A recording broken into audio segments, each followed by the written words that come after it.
Thank you for tuning in with Science Global Consultancy. This is Bhavna yet again with new series about your CV building.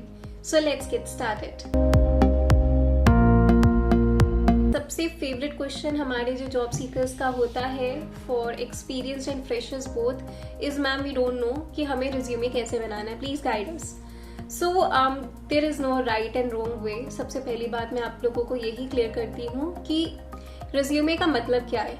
जो भी हम काम करते हैं, अगर मैं किसी इंटरव्यू के लिए दे रही हूँ, everybody know what is the purpose of it. अगर आपको पर्पस पता होगा तो आप उसको इफेक्टिवली कर पाओगे. ठीक है. So now what happens is, purpose क्या होता है इंटरव्यूअर का, रिज्यूमे का क्या इम्पैक्ट पड़ता है रिक्रूटर पे, ये बहुत बड़ी चीज है. हर कोई अपना काम इजी करना चाहता है और अगर आपका रिज्यूमे अच्छे से बना होगा तो वो आपको एक प्लस पॉइंट देगा from as compare to other candidates. वो मैं बताती हूँ कैसे. अब एज अ रिक्रूटर मेरे पास दिन के 50 से 60 रिज्यूमेज आते हैं. And you can understand how tiring it can be sometimes to scan the resumes over and over again and not getting the skill which I want, not getting the candidate which I want. ये कई बार recruiters के लिए काफी frustrating process भी हो जाता है. And suddenly अगर मेरे आंखों के सामने कोई ऐसा रिज्यूमे आए जो मुझे विद इन सेकेंड्स ही बता दे कि यही मुझे चाहिए, how fruitful it's going to be for a recruiter. And what impression it will be, giving on the recruiter for that particular candidate. इसका मतलब ये होता है कि हाँ, बच्चा सिंसियर है, उसको पता है कि उसको किस तरह से अपने आप को रिप्रेजेंट करना है. इंटरव्यू का मतलब ये नहीं है कि आप फिजिकली कैसे अपने आप को रिप्रेजेंट करते हो. Of course it is important, but of course there are other skills as well. तभी हम कहते हैं ना verbal and non verbal communication. So it is a part of non-verbal. When you're not speaking, but your first impression is given through a piece of a paper. Coming forward, अब आप जो भी अपना रिज्यूमे बनाते हो, किसी भी skill के लिए, किसी भी कंपनी के लिए, उसको कस्टमाइज करना आप मत भूलिए अगर वहाँ पर रिक्वायरमेंट है तो. Don't be lethargic in that particular sense, because sometimes it's just a matter of good content which will choose and which will break your profile. So अब मैं बात कर लेती हूँ कंटेंट की कि हम क्या चीज एक्सपेक्ट करते हैं, क्या हमारे यूनिवर्सल क्रेडेंशियल्स हैं जो हम फॉलो करना चाहिए हम लोगों को एक रिज्यूमे बिल्डिंग के लिए. सबसे पहली चीज, पर्पस ऑफ योर रिज्यूमे. आप इसको फॉर्मल इन प्रोफाइल के लिए दे रहे हो, इनफॉर्मल प्रोफाइल के लिए दे रहे हो. जैसे कुछ प्रोफाइल्स होती है जिसमें प्लेफुलनेस प्लस हो जाता है. आप कर सकते हो प्लेफुलनेस, आप डिफरेंट कलर्स यूज कर सकते हो. जैसे कि आप अगर कोई आर्टिस्ट है, अगर आप कोई मॉडल हैं, अगर आप कोई फोटोग्राफर हैं, अगर आप कंटेंट राइटर है, अगर आप उस फील्ड से फैशन की फील्ड में आप बिलोंग करते हैं, डिजाइनर हैं, तो इन पर्टिकुलर फील्ड्स में आप अपने रिज्यूमे में वो क्रिएटिविटी का एक जेस्ट शो कर सकते हैं. उसमें कोई बड़ी हार्म नहीं है. अब मैं अगर बात करूं हमारी मोस्ट ऑफ द जनता की, 90% of people who belong into second category, जिसके अंदर आपका फर्स्ट इंप्रेशन थोड़ा फॉर्मलाइज होना चाहिए, उसके लिए हमारे पास एक स्ट्रक्चर होता है जो मैं हर बच्चे को बोलती हूँ कि अगर आप फॉलो कर सको it will be great. Firstly you should know that there should be a differentiation. Differentiation कैसे? अगर आपकी कोई हेडिंग है, अगर आपके उसके नीचे कंटेंट है, उन दोनों का फॉन्ट साइज डिफरेंट रखो. उन दोनों को बोल्ड और सेमी बोल्ड के बीच में आप उसको डिफरेंशिएट करो. एक जो हेडिंग है वो हमेशा हाईलाइट होनी चाहिए और जो उसके नीचे आप अपना कंटेंट लिखोगे आपको वो हमेशा नॉर्मल वर्ड्स में रिटन होना चाहिए. सेकेंड है universal colours. Universal formal colours जो होते हैं वो होता है ब्लैक एंड ब्लू. तो आप अपने रिज्यूमे में या तो ब्लैक का इस्तेमाल करिए या ब्लू का करिए.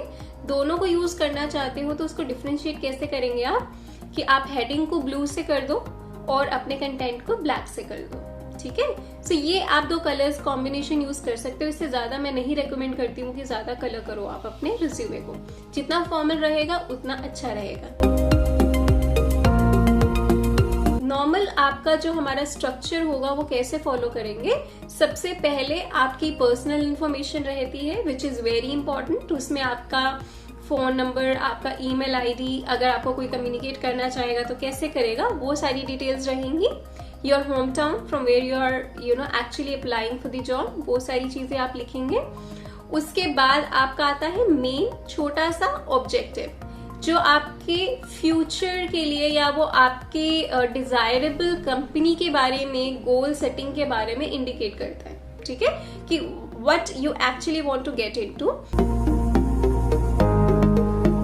उसके बाद आपका आता है skills and expertise which is very important. इसको आपको हमेशा सेकंड पॉइंट बनाना चाहिए। सबसे पहले अपना जेस्ट देकर उसके बाद स्किल्स दो। फॉर एग्जाम्पल स्किल्स में अब हम क्या क्या डाल सकते हैं, स्किल्स के अंदर जरूरी नहीं है आप डाल रहे हो लीडरशिप, आप डाल रहे हो इफेक्टिव कम्युनिकेटर, नहीं, ये सारी स्किल्स ठीक है। टेक्निकल स्किल्स अगर हैं तो आप अगर उसको डालेंगे दैट विल बी ग्रेट।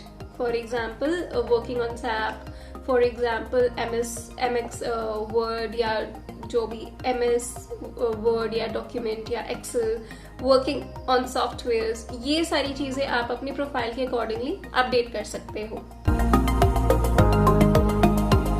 उसके बाद आपका आता है कि आपका वर्क एक्सपीरियंस। वर्क एक्सपीरियंस का मतलब ये है कि जो आपका लेटेस्ट है उसको आप पहले लिखेंगे, जो आपका ओल्डेस्ट है उसको आप लास्ट में लिखेंगे।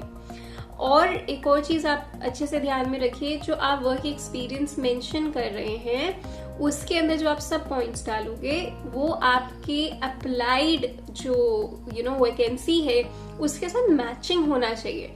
कई बार क्या होता है कि किसी बच्चे ने PHP के लिए अप्लाई करा, उसी बच्चे ने किसी डेटाबेस या ओरेकल के लिए भी अप्लाई करा, क्योंकि कहीं ना कहीं वो दोनों स्किल्स उसको आती है, लेकिन उसे अपडेट नहीं करा अपना रिज्यूमे। उसने PHP के बारे में ज्यादा बताया हुआ है, प्रोजेक्ट्स के बारे में बताया और डेटाबेस के बारे में नहीं बताया है, हालांकि उसको नॉलेज इक्वल है। तो इसमें हम कहते हैं कि आपको अपनी प्रोफाइल को अपडेट करना जरूरी है, ठीक है। जहां पर कौन सी स्किल ज्यादा रिक्वायर्ड है उसको आप अपने प्रोफाइल में हाईलाइट करिए, ठीक है। This is very important. ये हमारा आ गया snapshot of our work experience.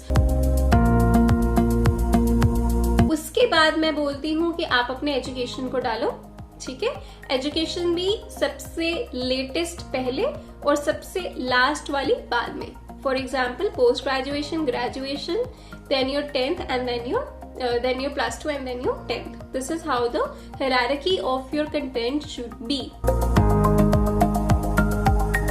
उसके बाद after your communication and all this thing, उसके बाद आपका एक ऑप्शनल, मैं बोलती हूँ कि ऑप्शनल फील्ड है कि आपको अपनी हॉबीज और इंटरेस्ट डालना है नहीं, क्योंकि अगर तो हॉबीज और इंटरेस्ट आपके अप्लाइड वैकेंसी के साथ मैचिंग है तब तो डालो, अगर वो मैचिंग नहीं है तो कोई जरूरत नहीं है। Because to be very frank, सबसे मैक्सिमम क्वेश्चन जो हम पूछते हैं, अगर मैं नॉन टेक्निकल प्रोफाइल बोलूं, वो मैं यहाँ से उठाती हूँ, हॉबीज एंड इंटरेस्ट। अगर तो आप कुछ लिख रहे हो उसके बारे में 110% नॉलेज आप अपने पास रखिए। ये नहीं I love to read books, मैं पूछूं कौन सी बुक लास्ट पढ़ी थी एंड डब्बा गुल, ऐसा नहीं होना चाहिए। Whatever you're writing in your resume should be 100% valid and you should own to that, ठीक है। सो ये चीज आपको बहुत अच्छे से ध्यान में रखनी है। फॉर एग्जाम्पल अगर मैं मार्केटिंग के लिए अप्लाई कर रही हूँ, उस केस में मैं अपनी हॉबीज और इंटरेस्ट, अगर मैंने किसी NGO के साथ काम करा है, कोई फंड रेजिंग में काम करा है, तो वो मैं अगर डालूंगी तो मेरे लिए एक प्लस है, क्योंकि वो मेरी एक स्किल को एनहांस कर रहा है, ठीक है। So this is a plus for my that profile. Whereas अगर फॉर एग्जाम्पल मैं किसी टेक्निकल प्रोफाइल के लिए अप्लाई कर रही हूँ और मैं बोल रही हूँ कि I love to do ramp walking, so there is no connection with your current skill, I would request not to do that. Interview में बताना चाहो तो बताओ, मगर उसको लिख के बताने की जरूरत नहीं है, बिकॉज वो रेलेवेंट नहीं है मेरे लिए। मेरा मोटिव होना चाहिए कि मैं जो रिक्रूटर है उसको वही दूं वो जो चाहता है। I don't want unnecessary information in your resume.